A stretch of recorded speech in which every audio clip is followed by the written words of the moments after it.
وظیفہ لے کر آیا ہوں۔ تفسیر قرآن صراط الجنان کا مطالعہ کر رہا تھا، 22واں پارہ صراط الجنان پیج نمبر 143، اور یہ آیت نمبر ہے 26 سورہ سبا، اس کی تفسیر میں۔ تو کیا کمال کے دو اللہ تبارک و تعالیٰ کے ناموں سے خوبصورت وظائف ملے، الفتاح اور العلیم، یہ یاد کر لیجیے۔ علامہ اسماعیل حقی رحمۃ اللہ تعالی فرماتے ہیں الفتاح، یہ اسم مبارک کا خاصہ یہ ہے کہ اس کی برکت سے مشکلات آسان ہو جاتی ہیں، دل روشن ہو جاتا ہے اور کامیابی کے اسباب حاصل ہو جاتے ہیں۔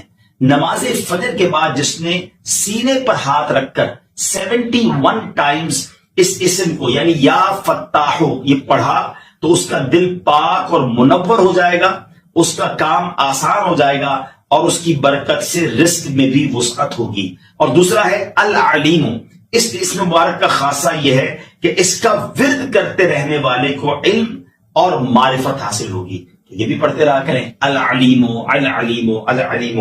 اللہ تعالیٰ مجھے اور آپ کو اپنے ناموں کا اور اپنا ذکر کرنے کی توفیق عطا فرمائے۔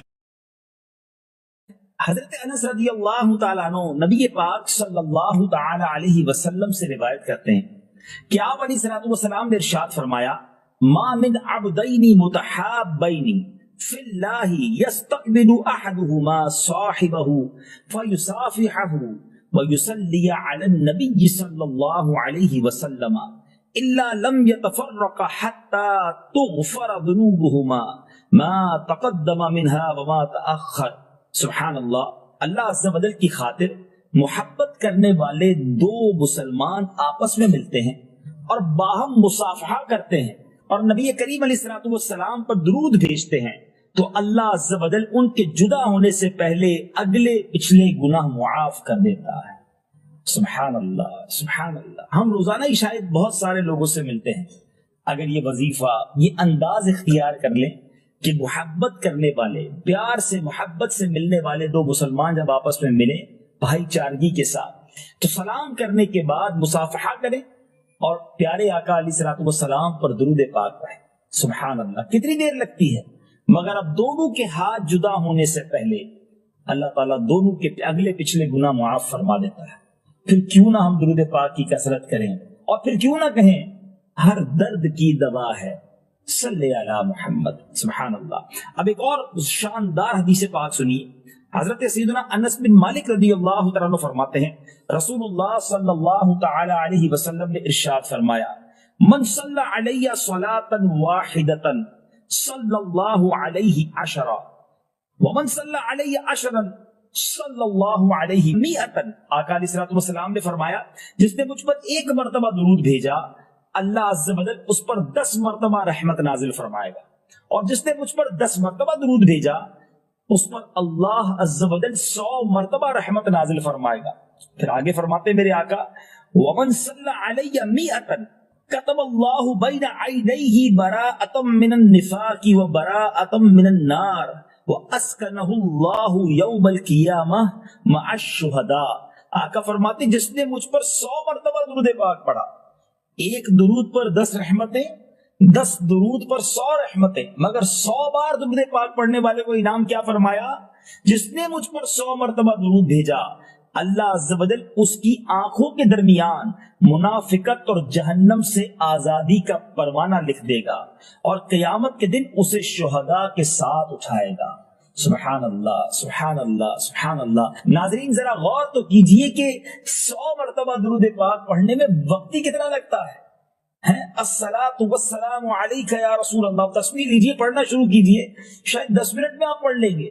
صلی اللہ تعالی علی محمد صلی اللہ علیہ وسلم، 10-12 منٹ میں 100 کا عدد پورا ہو جاتا ہے۔ انعام کیا ہے؟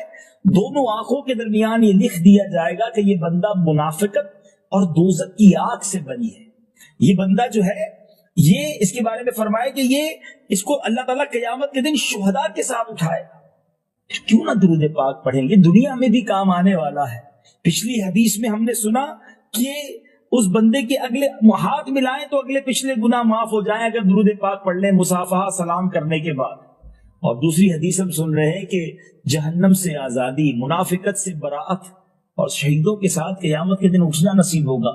کتنے بڑے بڑے انعام ہیں، ہم سنتے جا رہے ہیں اور ایمان تازہ ہوتا چلا جا رہا ہے. سبحان اللہ. بی بی عائشہ صدیقہ رضی اللہ تعالیٰ عنہ سے مروی ہے کہ نبی پاک علیہ الصلوۃ والسلام نے ارشاد فرمایا جب کوئی بندہ مجھ پر درود پڑھتا تو فرشتہ اس درود کو لے کر اوپر جاتا ہے اور اللہ عز و جل کی بارگاہ میں پہنچاتا ہے. اللہ عز و جل فرماتا ہے اس درود پاک کو میرے بندے کی قبر میں لے جاؤ. یہ درود اپنے پڑھنے والے کے لیے استغفار کرتا رہے گا اور اس بندہ خاص کی آنکھیں اسے دیکھ کر ٹھنڈی ہوتی رہیں گی. سبحان اللہ. قبر میں بھی کام آئے گا. دنیا میں پڑھا ہوا درود قبر میں راحت کا باعث بنے گا. ایک ایسا غلام کہ جس نے نبی پاک کو تلاش کیا تو کس اسٹرگل کے ساتھ تلاش کیا. آقا علیہ الصلوۃ والسلام کی تلاش میں کس طرح وہ مارے پھرتے رہے اور جذبہ کیسا تھا کہ اپنے آپ کو بھی بیچ دیا. جی ہاں، اپنے آپ کو گویا سولڈ آؤٹ کر دیا، غلام بننے کے لیے تیار ہو گئے. مگر آقا دو جہاں کے قدموں تک پہنچنا تھا، کسی طرح مدینے کی بستی میں پہنچنا تھا، آخری نبی کے بارگاہ میں حاضر ہونا تھا. سبحان اللہ. آج وہ عشق بھری داستان آپ کو سنانی ہے. ماجرا کچھ یوں تھا کہ وہ شخصیت خود کہتی ہیں کہ اچانک میرے دل میں خیال آیا، حالانکہ وہ کسی اور دین پر عمل کرتے تھے، مگر اچانک خیال آیا کہ سب سے افضل دین کون سا ہے، زمین و آسمان بنانے والی کون سی ذات ہے، اس تمام چیزوں کا خالق اور مالک کون ہے. وہ کہتے ہیں کہ میں اس زمانے میں ایک راہب تھے، میں تلاش کر کے ان کے پاس پہنچا اور ان سے کہا کہ ذرا یہ تو بتائیے اس پوری دنیا میں سب سے افضل دین کون سا ہے. تو وہ راہب کو کہتے ہیں کہ تجھے یہ اچانک بات کہاں سے سوچ گئی؟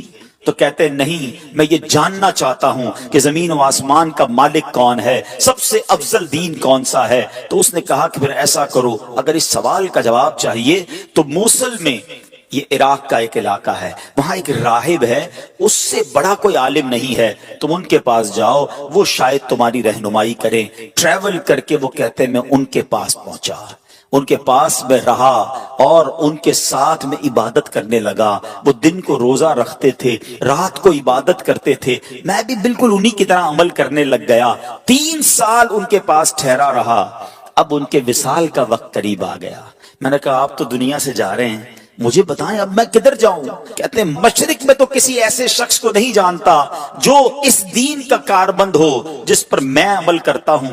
ہاں البتہ جزیرہ عرب کے پاس ایک راہب ہے، اس کے پاس چلے جاؤ اور اسے میرا سلام کہنا. آپ فرماتے میں اس عالم کے پاس چلا آیا، اس کے انتقال تک اس کے ساتھ رہا. اب جب اس کی وفات کی خبر ہوئی تو اب 3 سال کے بعد میں نے کہا اب مجھے آپ کس کے پاس جانے دیتے ہیں، آپ کی انتقال کا وقت قریب آ گیا ہے. وہ کہتے ہیں میں پوری دنیا میں اور کسی کو تو نہیں جانتا، البتہ اموریہ میں ایک بڑی عمر کا عالم ہے، پتہ نہیں تم اس سے مل بھی سکو گے کہ نہیں. بہرحال وہ کہتے ہیں اس راہب کا انتقال ہوا، میں اموریہ کا سفر کیا.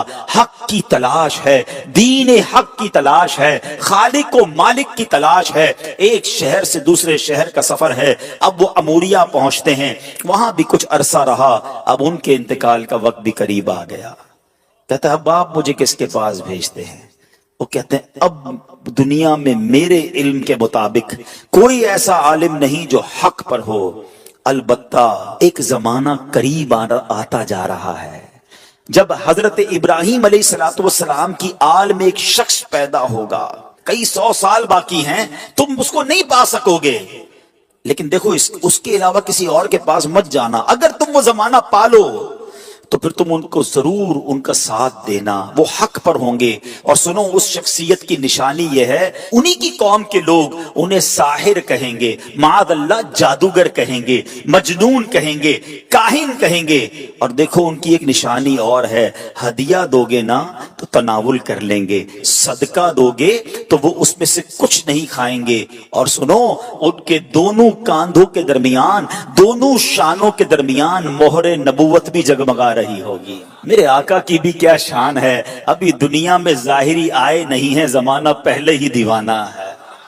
شاعر کہتا نا ایک میں ہی نہیں ان پر قربان زمانہ ہے، جو رب دو عالم کا محبوب یگانہ ہے۔ آقا کا پتہ بتا دیا، مگر کب آئیں گے، کدھر آئیں گے، کہتے کچھ پتا نہ تھا۔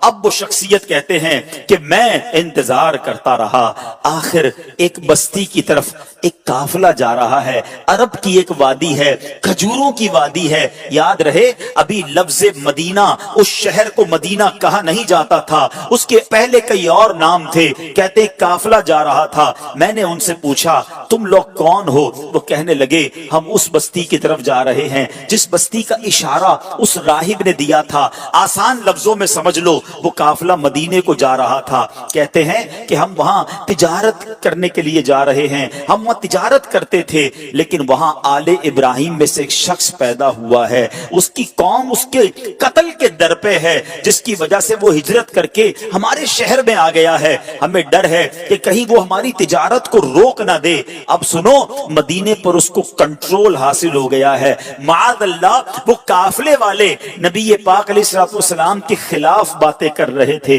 مگر اس عاشق رسول کے دل کی دھڑکن تیز ہونے لگ گئی۔ ارے یہ تو وہی نشانی ہے، مدینے میں آل ابراہیم سے ایک شخص آ گیا ہے، قوم جو ہے اس کے خلاف ہے۔ کہا اچھا یہ تو بتاؤ یہ ان کی قوم ان کے بارے میں کیا کہتی ہے؟ وہ تاجر کہتے ہیں ان کی قوم انہیں کاہن کہتی ہے، ساحر کہتی ہے، مجنون کہتی ہے۔ اللہ اکبر، اب یہ دیوانہ سمجھ گیا میری منزل مدینے میں ہے، یہ قافلہ جدھر جا رہا ہے مجھے ادھر ہی پہنچنا ہے۔ کہتے ہیں ان تاجروں کو ایسا کرو مجھے ساتھ لے جاؤ۔ کہتے پیسے ہیں تمہارے پاس؟ کہتے کوئی پیسہ نہیں۔ ارے بغیر پیسے کے سفر کیسے ہوگا؟ کوئی تو عوض دے دو، کوئی تو مال دے دو۔ کہتے میرے پاس کچھ نہیں، مگر عرصہ ہو گیا ہے اس شخصیت کے انتظار میں، زندگی بیت گئی ہے، مجھے کسی طرح مدینے پہنچا دو، مجھے کسی طرح ان کے پاس پہنچا دو۔ کہا اچھا اتنی تڑپ ہے، چلو ہمارے سردار کے پاس۔ قافلے کے سردار کے پاس لایا گیا۔ سردار کہتا ہے پیسے ہیں؟ کہ پیسے نہیں،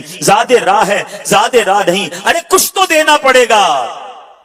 میرے پاس اور تو کچھ نہیں ہے، ایسا کرو مجھے ہی خرید لو، مجھے غلام بنا لو، تمہاری خدمت کرتا رہوں گا، کسی طرح مدینے لے جاؤ۔ سنو میرے پیارے اسلامی بھائیوں، صدیوں پرانی داستان ہے۔ ایک دیوانہ آقا کی یاد میں تڑپ رہا ہے، انہیں دنیا کے کونے کونے میں تلاش کر رہا ہے۔ اب تاجر کہتے چلو تمہیں غلام بناتے ہیں۔ ایک بار نہیں، دو بار نہیں، بتایا جاتا ہے شہر مدینہ تک پہنچتے پہنچتے یہ دیوانہ 10 بار بکتا گیا۔ غلام مصطفیٰ بن کر میں بک جاؤں مدینے میں، محمد نام پر سودا سرے بازار ہو جائے، بے دام ہی بک جائیے بازار نبی میں، اس شان کے سودے میں خسارے نہیں ہوتے۔ یہ غلام بن کر بکتے رہے، بالآخر 10 بار بکنے کے بعد یہ دیوانہ مدینے تو پہنچ گیا، مگر راستہ نہیں پتا جانا کدھر ہے۔ اچھا یہ جو شخصیت ہے نا، ان کی زبان بھی عربی نہیں تھی، کوئی اس پورے شہر میں ان کی زبان جانتا ہی نہیں تھا۔ یہ فارسی بولتے تھے، مدینے میں سارے لوگ عربی بولتے تھے۔ کس سے راستہ پوچھتے، کس سے معلومات لیتے، جانا کدھر ہے، نام پتا نہیں ہے۔ اب غلام تھے، اس نے مدینہ پاک میں کھجوروں کے باغ میں لگا دیا کہ اب تمہارا کام کھجوریں توڑنی ہیں۔ کہتے میں کھجوریں توڑتا تھا، میں محنت مزدوری کرتا تھا، میں نے پیٹھ پر اتنا بوجھ اٹھایا کہ میرا سینہ جو ہے اور پیٹ جو ہے وہ پیٹ کی طرف چلا گیا۔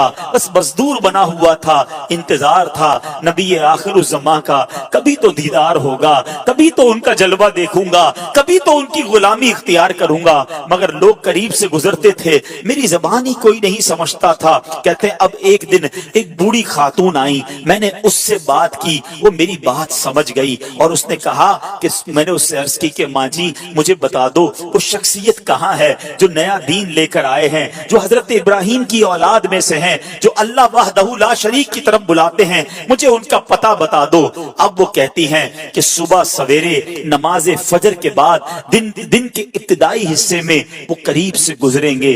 اللہ اکبر، اس دیوانے کی رات کیسے بسر ہوئی ہوگی، وہ رات کیسے گزری ہوگی، ساری رات دل کی دھڑکن تیز چلتی رہی کہ اب